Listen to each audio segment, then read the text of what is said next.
Bismillahirrahmanirrahim. Assalamu alaikum. Welcome to Newsroom. I'm your host, Khalid. But today is the 25th of January 2024, and these are the stories that we will be highlighting during the course of the show.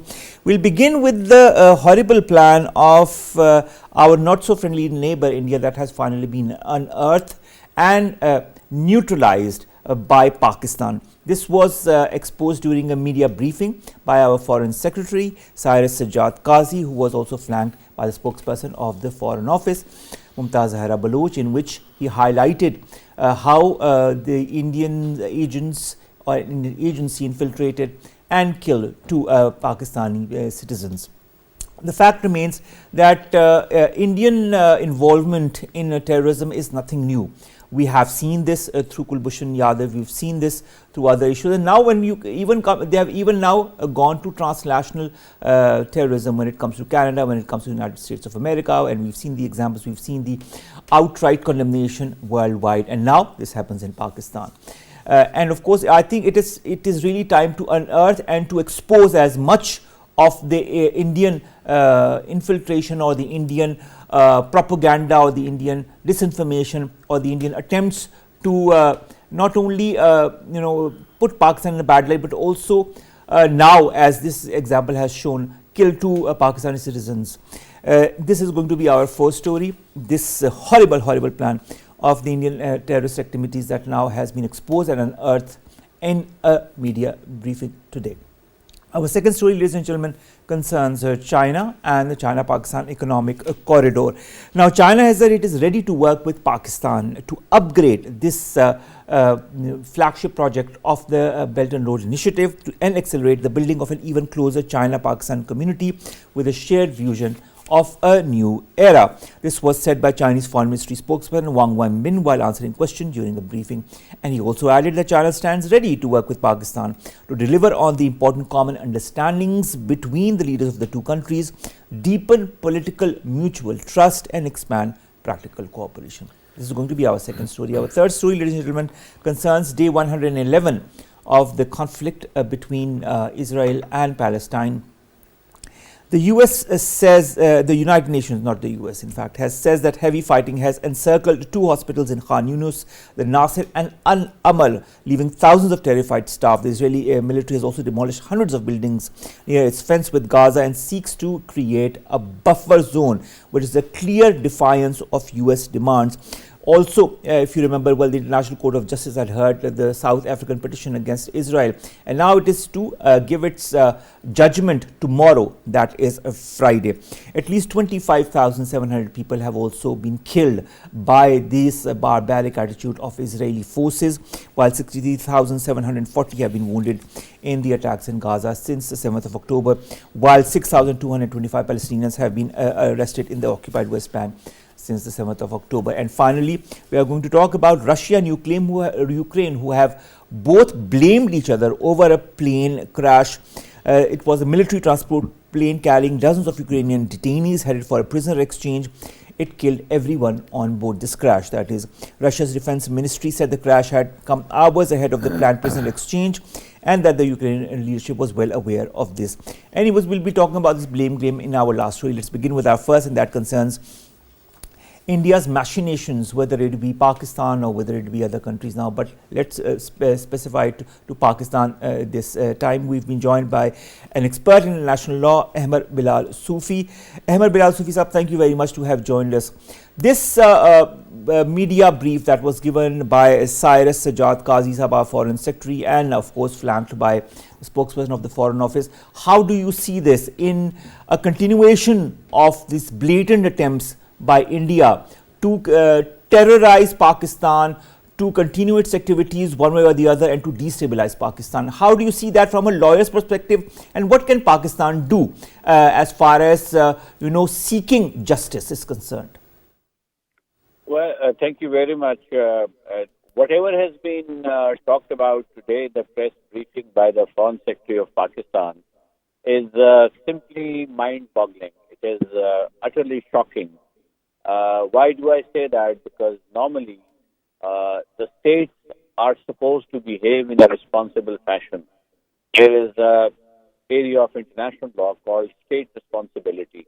The whole idea of any state is it has to act in a responsible fashion. It is avoiding all irresponsible activities.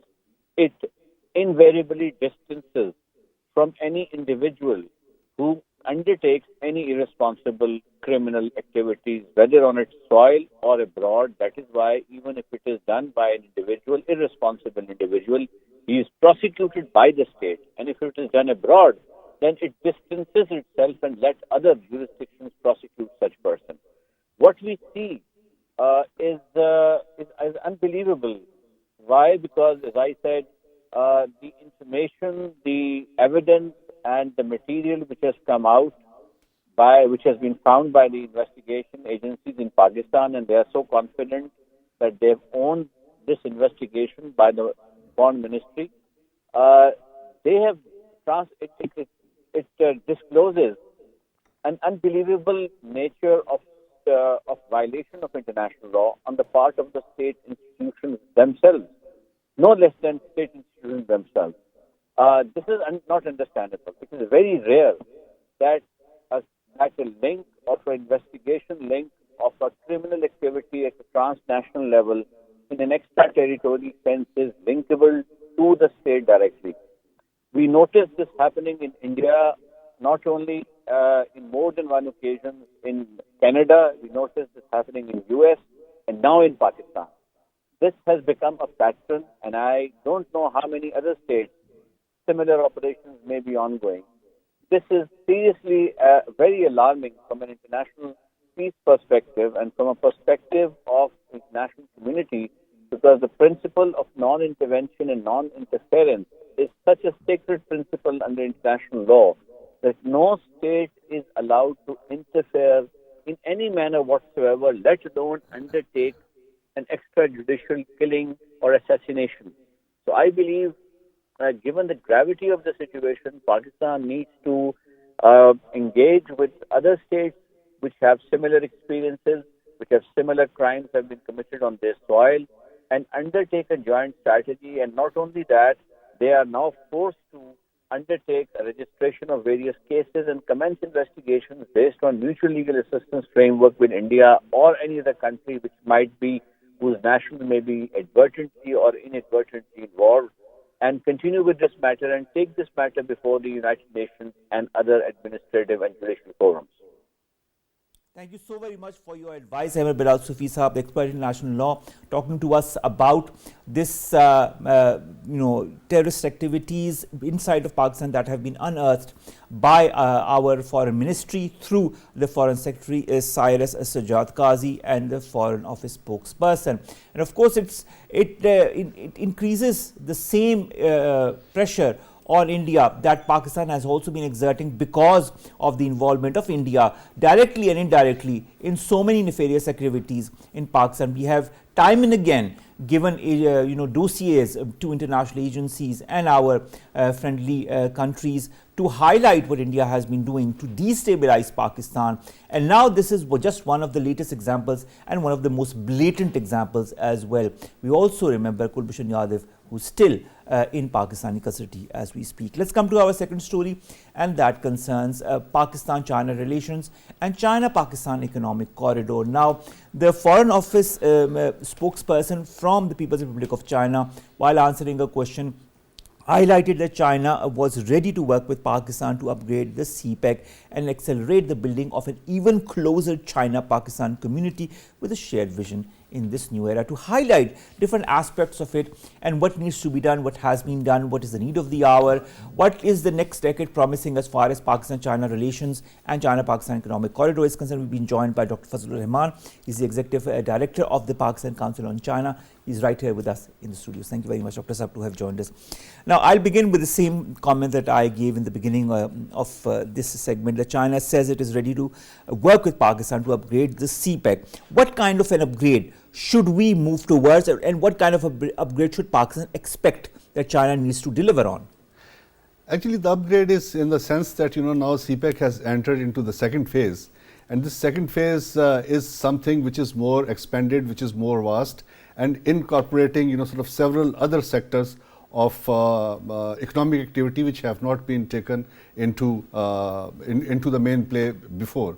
So I think that the quality of these projects is something that needs to be enhanced, that needs to be looked into, and those should be like more modern projects, more sophisticated projects which can really help turning around our industrial growth, our agriculture, and the sectors, different sectors of our production. So I think that this is going to be reinvigorating or giving a new impetus to the already moving forward projects of CPEC.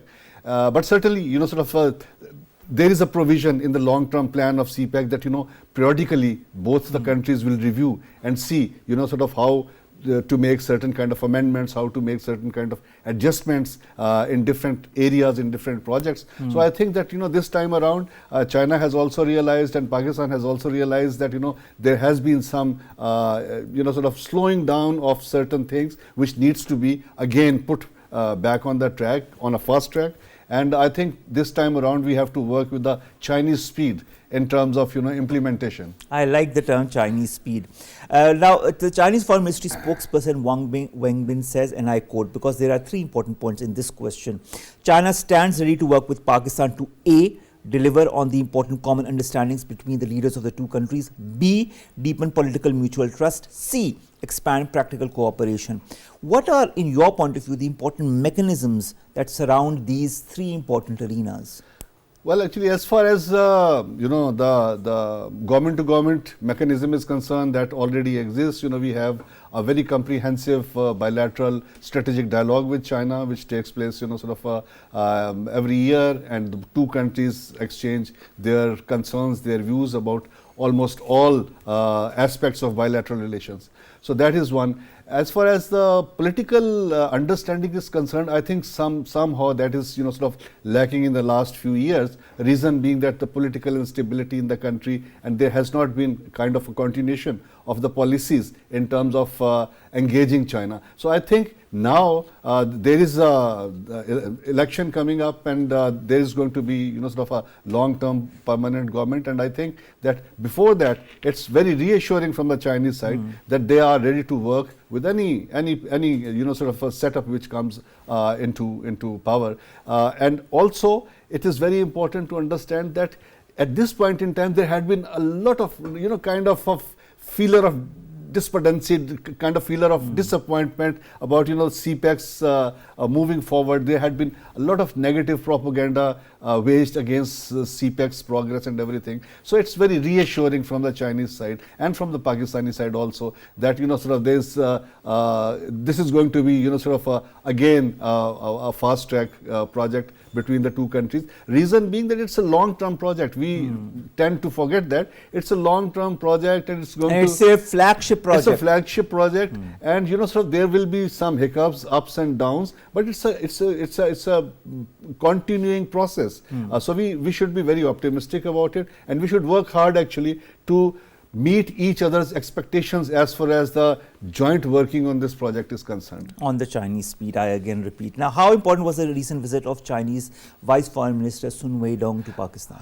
I think Sun Weidong's visit is a very important visit. It's not only in terms of CPEC, but I think in his statements he has highlighted some broader issues in terms of geopolitics, in terms of regional security issues, that we stand by Pakistan for its sovereignty, for its territorial integrity, and we will support Pakistan for economic development and everything. So all these are very reassuring from the Chinese side, that the feelers created by negative propaganda, that perhaps there are some cleavages between the in terms of understanding between the two countries. So I think those have been now removed, and those speculations have been put to an end, that now the things are going to be smooth, and China is standing by Pakistan as far as CPEC is concerned, as far as Pakistan's security is concerned, as far as Pakistan's future development is concerned. Now, China considers Pakistan as its strategic partner. With the geostrategic, geopolitical changes that are happening in the region and beyond, how important are the statements? You talked about some of the parts of the statements that Sun Weidong stated during his visit. Of course, he also inaugurated the CPEC library in the Foreign Office in Islam. Islamabad.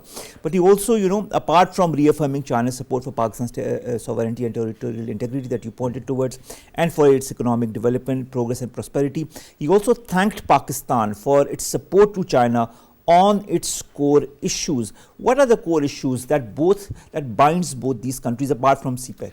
I think basically it's the issue of Taiwan, it's the issue of Tibet, it's the issue of Xinjiang, where Pakistan has very, openly supported and very sincerely supported Chinese position on all these issues.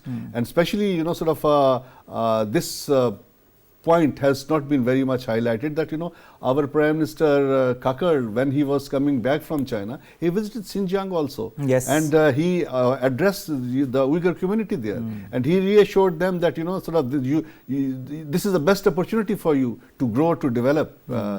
So I think that these kind of nuances would add to the mutual understanding, to the mutual strength of our relationship. I think the reciprocity has to be there in every relationship. So China is very sincerely helping Pakistan in so many ways. So Pakistan is also reciprocating by taking care and by being concerned about China's core national issues. That is what ironclad brothers are all about. That is what true. Strong partners who cooperate and who are friendly to each other are all about. The fourth meeting of the CPEC Joint Working Group in International Cooperation and Coordination was recently held, also in Islamabad, for which Sun Weidong was here as well. What has, in your point of view, been the significance of this meeting that was held after a couple of years this time because of, I think, COVID-19 and other issues? And then what do you feel have been the key outcomes and the implications that it will have, not only for CPEC but also for enhanced Pak-China relations? Well, definitely, actually, there is a vision for the expansion of CPEC into our neighborhood, into other regions, making connectivity more comprehensive.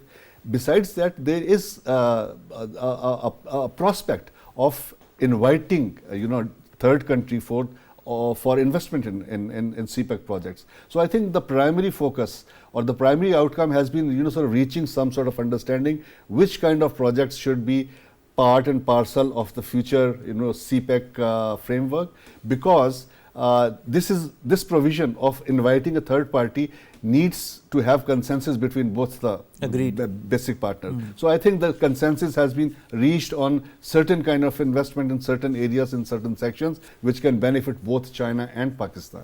All right. Now, I'd also like to refer to a recent interview that our caretaker Prime Minister Kakar Sahab gave to CGT, and he was in Davos with this interview.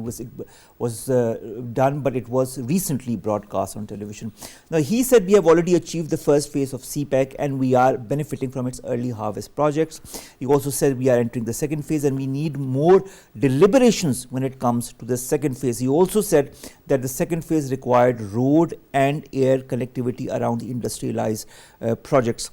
Speaking of the first decade of the CPEC and the second decade, I'd like to combine both. How do you see the first decade and what are your expectations from this upcoming second decade of CPEC? Well, the first decade has been kind of a mixed package in terms of progress on certain projects. As far as energy projects are concerned, those have been successfully implemented, developed, and as far as the infrastructure projects are concerned, those also have been very successful. But then there has been some slackness in terms of industrial development, industrial cooperation development, and but isn't this what the second phase is all about, industrialization? But I think the foundation should have been laid there and then, because now they are going to again take a longer time in terms of creating that kind of enabling environment where special economic zones can be put up, where productivity can start. So I think that the first phase has while produced mixed result, but I think the most important thing in the first phase has been that the two bureaucracies have been able to understand the good practices about the CPEC, how it should be conducted, how should they move about together, because their vision, their understanding of working, and here it's quite like dissimilar. So now there is a deeper understanding, there is a more comprehensive understanding, and I think both the sides understand which way and how the things can really move. So second phase is going to be more precise, it is going to be more focused, and it is going to be more, sort of scientific and technological oriented kind of a phase where, IT and use of modern technologies in agriculture, use of, energy, of course, sort of. So this is going to be, I think, again, a phase where we will see more quality development in terms of the projects and in terms of, the areas, the new areas which would be incorporated into the overall framework of CPEC. Now, during the interview with CGTN, our caretaker Prime Minister also alluded to the fact that both the countries are benefiting from the ecosystem of doing trade with each other. What should, in your point of view, be the outlines of this ecosystem to further strengthen it, to further broaden it in the second phase? I think that, this trade issue between China and Pakistan is has always been kind of, an area which needs, sort of more attention, which needs, we have signed free trade agreement way back in 2006, but I think we have not really benefited, in terms of our exports to China. So now the overall trade balance is, sort of largely in favor of China. The total volume of trade is around 23 billion, and out of that 23 billion, we export 3 billion, and, we import about 20 billion. So it's like, huge deficit. So I think the Pakistani businessmen and the Board of Investment, they should, sort of create some special enabling environment for Pakistani businessmen to study the Chinese market and enhance their exports to China. There's huge opportunities in China, but they are very less known in Pakistan. For example, President Xi Jinping, sort of last year he visited Xinjiang, and he declared, so many reforms, so many development projects, and he has emphasized that, this Xinjiang is going to be another Xinjiang in future. So the Xinjiang government is very open for investors, they are providing special facilitation for investment. They have created special economic zone in Kashgar. There are ample opportunities in Kashgar for Pakistani businessmen, but provided, sort of they take certain interest, or the government facilitate, with providing with the information to them, which is, I think, the way forward in terms of doing trade. And also we have to understand the Chinese market.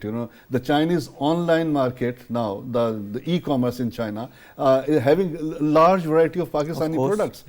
So I think there's a sort of big space available for Pakistani. We need to capitalize on that. So we need to really capitalize on that and expand our trade. And I think this trade is something that we really have to focus on. A lot of negative propaganda on China-Pakistan economic corridor since both countries announced this. It has been going on and on by certain quarters in the region and certain quarters outside of the region. One of the things that they are highlighting of late is of CPEC being a debt trap. What is your point of view on that? I think, when such mega projects take place, then there are some borrowings, there are some, credits given. But that's normal, isn't it? That's very normal, sort of.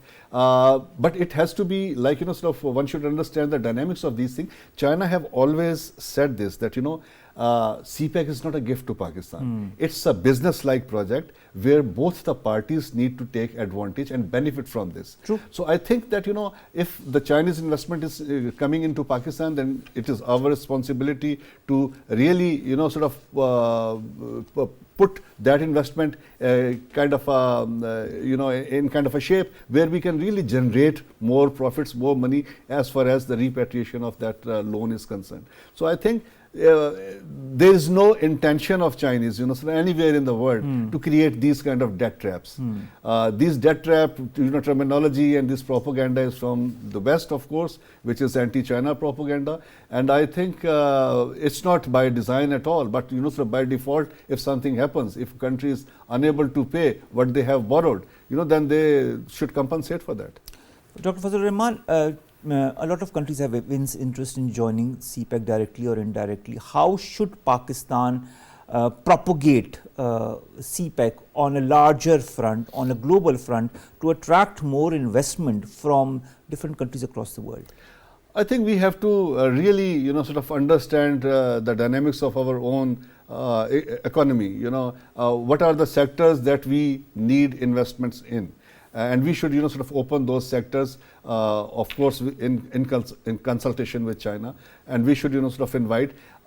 We should make then aggressive marketing for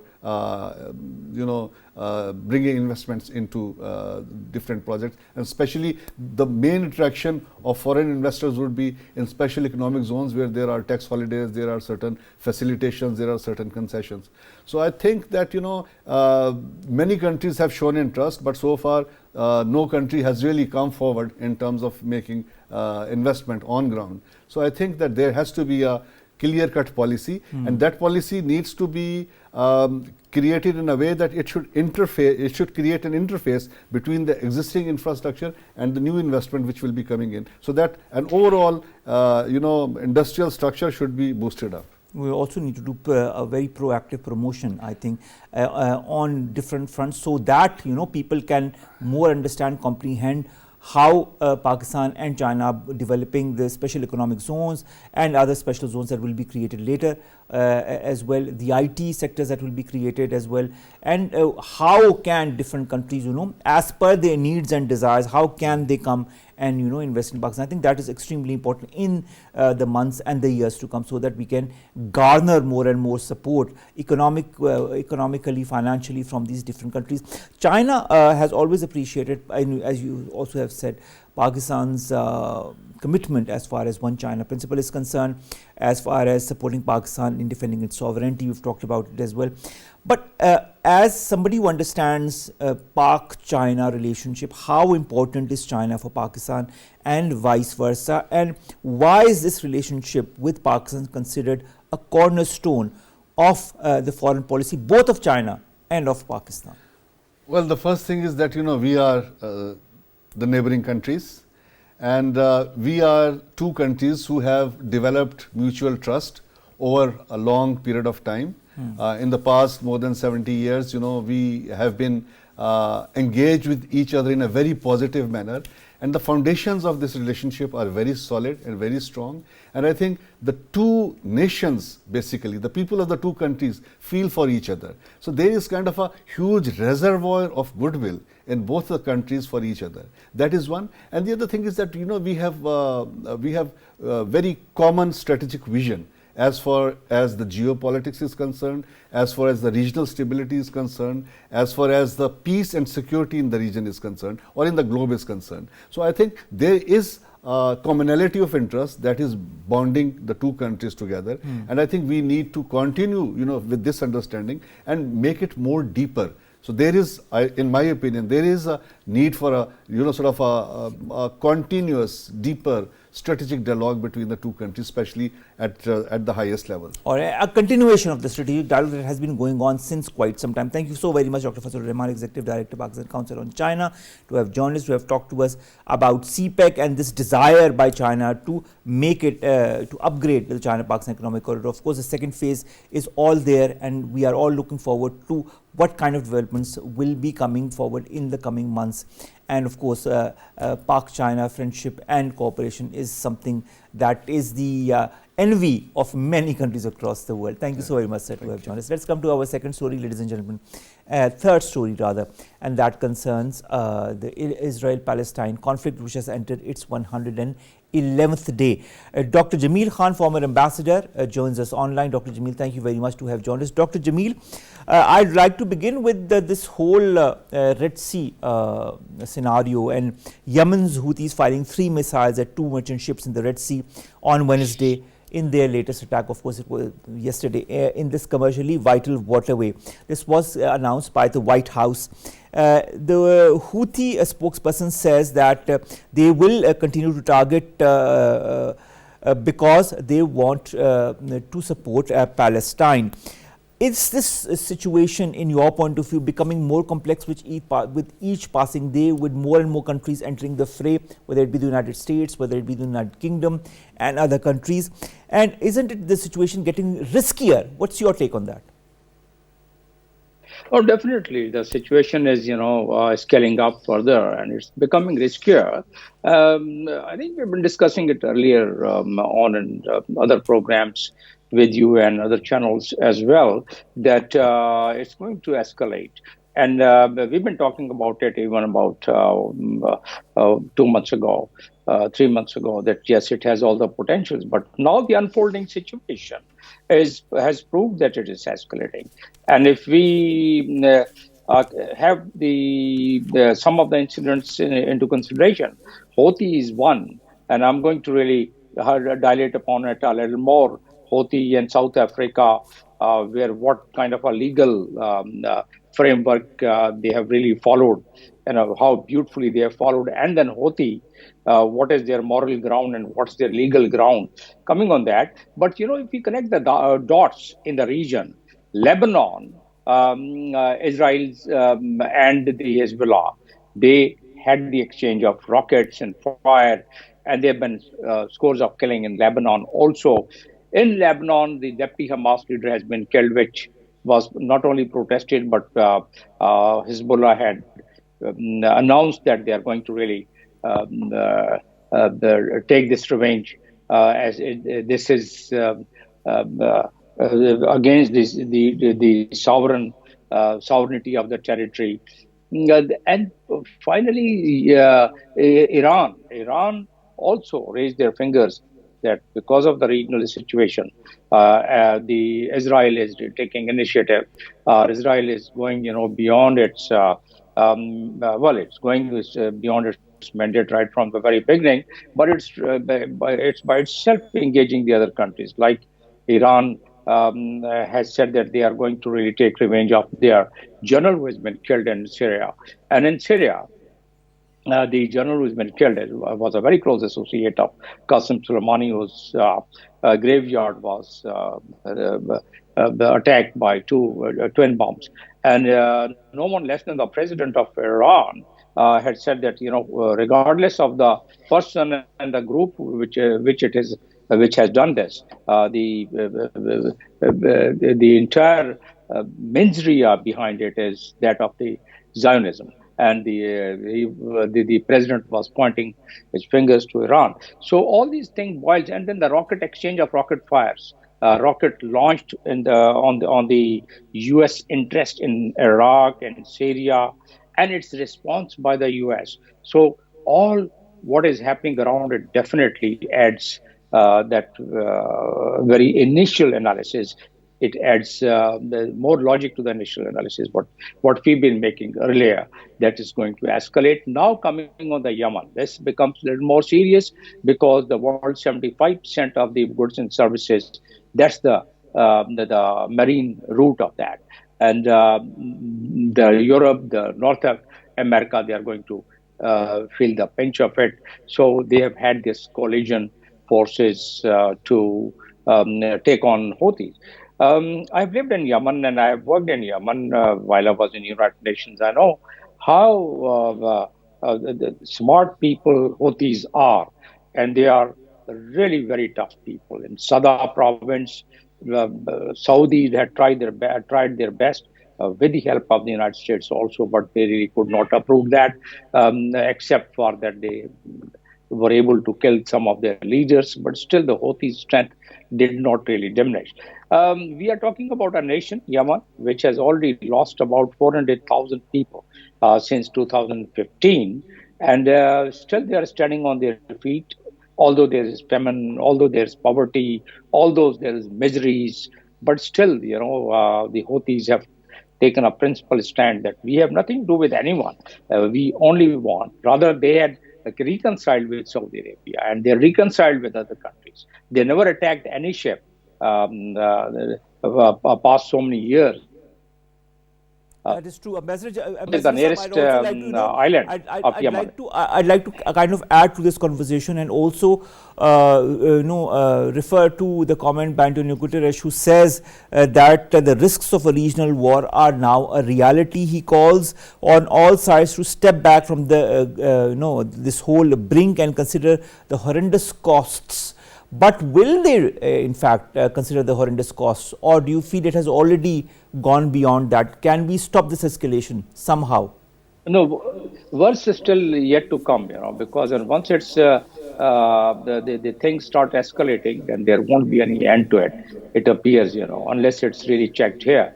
Now, Houthis have taken a stand on it, and they are raising only very simple point that We are with the people who are being victimized unnecessarily, and they are losing their lives, and the genocide is taking place. So we're just on their side, and their demand is nothing. Their demand is the same what Security Council had asked. That is the 2712, the resolution 2712, which was passed on the 15th of November, in which all the countries had ascended to really give a humanitarian pass. It never happened. Israel did not really pay any heed to it. The second country which has really adopted a legal diplomacy and has succeeded a lot in it, and that is the South Africa, which has gone to ICJ, and they are going to have a verdict. So these two countries have really taken a stand. Rest of the countries, of course, Pakistan has also been condemning, and in a very forceful words, Pakistan has been taking on and talking against that oppression of the Israel. But otherwise, the best stand which has been taken is for the South Africans in the legal diplomacy and practical steps by the Houthis. And Houthis are not asking for any favor for themselves. They are only asking stop genocide. And this is what the ICJ is also going to probably have the same. Let's talk about the legal diplomacy. Let's talk about the ICJ, because this is something that I wanted to talk to you about. It is going to hand down the landmark ruling tomorrow, that is Friday, in this case against Israel on the alleged genocide in Gaza. This is a decision that is going to be watched across the world. What are going to be the consequences? No, well, the implementing tool, the organ is only one. Even it appears in all probability that ICJ, the International Court of Justice, is going to give verdict against the Israel, because the evidence, the proceedings, what we have been hearing until now, South Africans, they have gone with the best. So far, they prove their points. Israel has not been able to defend in the court. So it appears that the judgment is in any case going to be there against Israel. Now, what are going to be the consequences? It's implementation, because the judgment could be there. Implementing tool again is the Security Council, which can force any country for that matter under Chapter 6 and Chapter 7 of the Charter of United Nations. And Chapter 6 is the sanctions, and Chapter 7 is forceful implementation through the air, through the Navy, and through the peacekeeping forces, which I don't foresee that it's going to happen in the near future, foreseeable future at least, because of the support which Israel has. And the kind of support, it's about 30,000 tons of the arms and ammunition supplied to Israel by the U.S. alone, besides other countries who have supported that. So much of support to Israel. So my own analysis is that verdicts would really cause huge pressure on Israel. And we have already seen that through the public diplomacy, through the people who have been on the roads and protested so strongly for Israel to stop this genocide. But they have not paid any heed to it. And to the extent that now even the United States is asking that, please don't capture the land of the Palestinians, but still Netanyahu says no, that he has to really further accede to the Palestinian land on one side, and on the second side, even in the West Bank, where the Israelis have their full control, even there the settlers are on their spree to do the violation, to start taking over some of the properties of the Palestinians. So what else can the world expect? And even in the Jamil worst Ahmed of the Khan said, worst we talk cases. about occupation of land. Let's talk about also the buffer zone that Israel is trying to create. Why create a buffer zone? Is it because they want to occupy more land on top of the land that they have occupied, and of course forcing the people that are already crammed into small areas to flee to other areas so that they can occupy this land in Gaza as well? The ultimate game plan is the complete occupation of Gaza, isn't it? And to implement, install their own citizens there. If we see the history of Israel, how they have been occupying the land, in 43, the total population of the Zionists there was less than 33%. And now, today, it's a huge increase in it. In the settlement, as I was mentioning to you, that even the West Bank, the settlers, they are on the spree, and they are trying to occupy even the houses of those Palestinians who are living And they there have since become violent. They are not ages. even letting people, Yeah, go to the exactly. mosques to pray on Friday. Uh, well, they had opened fire on the people who were praying just about a couple of days ago. That's one part. But let's talk about Gaza. Gaza, the defense minister of Israel and even Netanyahu, at no place they said they are going to stop them. They have all the intentions to occupy the remaining land of Gaza, and they had requested reportedly to Egypt that Sinai area could be allocated for building a new city for Palestinians. So I think they have already indicated their intention about their occupation. So if we study how they started having occupying the land in 1967, the land they captured, the territory which they captured of Israel, which was asked by the Security Council, and the resolution is there to vacate that. And until now, the entire world is saying that the Israel should go back to its original boundary of 1967 as per the But Security that will Council never do, Jamil resolution. Saab. They have That not. is not a possibility that we see in the foreground. But what is a possibility is that there might be some kind of a ceasefire and maybe an implementation of a two-state solution, for which many countries are pushing, including Pakistan, including so many other European countries that are also now pushing. Even the United States is pushing for the implementation of a two-state solution. Also, British Foreign Secretary David Cameron says that he has told Israeli Prime Minister that more aid trucks must be allowed to enter Gaza, and an immediate humanitarian pause needs to happen. But we've seen the pause in the past. It helps for a couple of days, and then things become worse. Shouldn't ceasefire be on the agenda of all those countries who are trying to find some kind of a pause or an end to this conflict? Well, of course, the entire world is saying to have a pause or to have a ceasefire, but Israel doesn't really listen to anyone. And those who could pressurize Israel, is the only country which could pressurize Israel is the United States. The least United States could have done is to really move its warships from Palestinian water, or just little away from the Palestinian water, and what actions they are taking. In fact, reportedly there have been firing which has been taking place, declared firing against the Houthis, but even in Gaza, the Israelis have been getting support of it.